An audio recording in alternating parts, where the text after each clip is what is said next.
Ma'am females की अगर हम बात करें आफ्टर डिलीवरी, जैसे देसी घरों में बोलते हैं कि मालिश ज़रूर होनी चाहिए, वो जो 40 दिन होते हैं, नहीं तो जॉइंट्स में पेन हो जाएगा।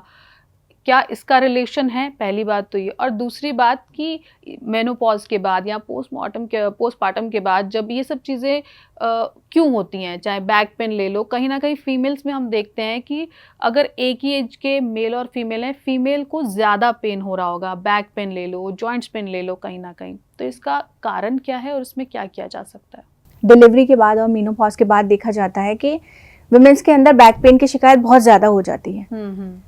ऐसा इस वजह से है क्योंकि प्रेगनेंसी में जो फीमेल हार्मोन होता है ईस्ट्रोजन, उसके लेवल्स बहुत हाई होते हैं और डिलीवरी के बाद उसके लेवल्स एकदम से ड्रॉप हो जाते हैं। और ईस्ट्रोजन जो है वो हमारी बॉडी के अंदर कोलेजन की प्रोडक्शन को सपोर्ट करता है। और कोलेजन जैसे हम सबको मालूम है कि हमारी हड्डियों के लिए इलास्टिसिटी, फर्मनेस के लिए कितना ज़्यादा ज़रूरी है। तो उसके लेवल्स एकदम से जब डाउन होते हैं, इस वजह से ये कमर का दर्द और जितनी भी वीकनेस है बॉडी में वो हो जाती है। तो ये जो उसके बाद जो 40 दिन मालिश वालिश जो पुराने घरों में औरतें बोलती हैं या बड़े बूढ़े बोलते हैं कि होनी चाहिए, क्या उससे कुछ मदद मिलती है फीमेल्स को या सिर्फ एक पुराना मिथ है जो चला आ रहा है?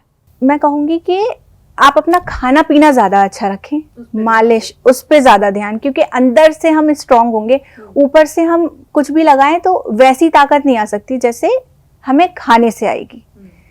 अगर आपको डिस्कम्फर्ट हो रहा है, दर्द हो रहा है, जो कि जाहिर सी बात है डिलीवरी के बाद होता है, या थोड़ी जब एज बढ़ जाती है तो औरतों में ज़्यादा देखने को मिलता है, तो उस डिस्कम्फर्टनेस के लिए और दर्द को दूर करने के लिए हम मालिश कर सकते हैं। उससे आराम मिलेगा और उससे आपको काफ़ी राहत मिल सकती है।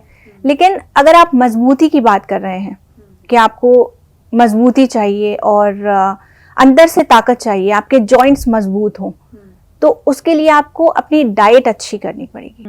तो मैम डाइट में क्या खाना होगा? डाइट में देखें, आप ओमेगा 3 अपनी डाइट में शामिल करें। जितने भी नट्स और सीड्स हैं वो ज़रूर लें। डिलीवरी के बाद ये औरतों को पंजीरी, काफ़ी सारे लड्डू बना के दिए भी जाते हैं, वो आप ज़रूर लीजिए।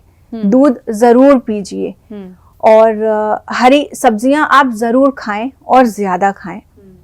और साथ में मालिश और ये सब चीज़ें भी चलती रहती हैं। और मैम जैसे ये सब तो उस दौरान तो काफ़ी ध्यान रखा जाता है, तो ये सब चीज़ें हो जाती हैं, लेकिन मेनोपॉज के बाद क्या होता है, एक आप खुद भी इमोशनली बहुत चीज़ों से गुजर रहे होते हो और आप शेयर भी नहीं कर पाते क्योंकि फीमेल्स के अंदर हार्मोन्स चेंज होते हैं।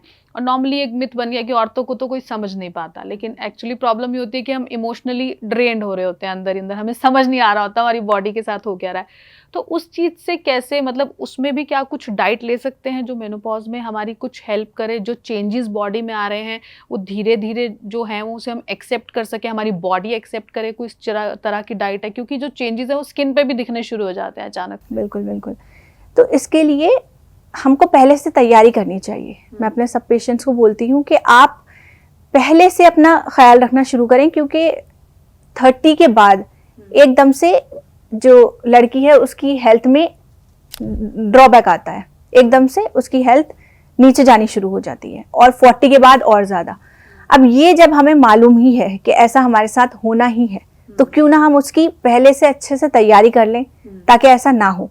इससे बचा भी जा सकता है बिल्कुल। इससे लाइफ स्टाइल से, हमारी डाइट से, ये सब कुछ अगर हम अच्छा रखेंगे, एक्सरसाइज करेंगे, हम हेल्दी फैट्स लेंगे, जंक फूड, ऑयली फूड और बाहर के खाने से बचेंगे, तो हम अपनी स्किन में भी चेंज देखेंगे। जो इलास्टिसिटी कम हो जाती है 30 के बाद, 40 के बाद, जॉइंट्स में जो इन्फ्लेमेशन, पेन हो जाता है, उसमें भी काफ़ी कमी आ सकती है और बाकी आपकी ओवरऑल हेल्थ में काफ़ी इम्प्रूवमेंट होगा। तो आपने एक्सरसाइज करनी है, अपनी डाइट का ध्यान रखना है और एक्टिव रहना है।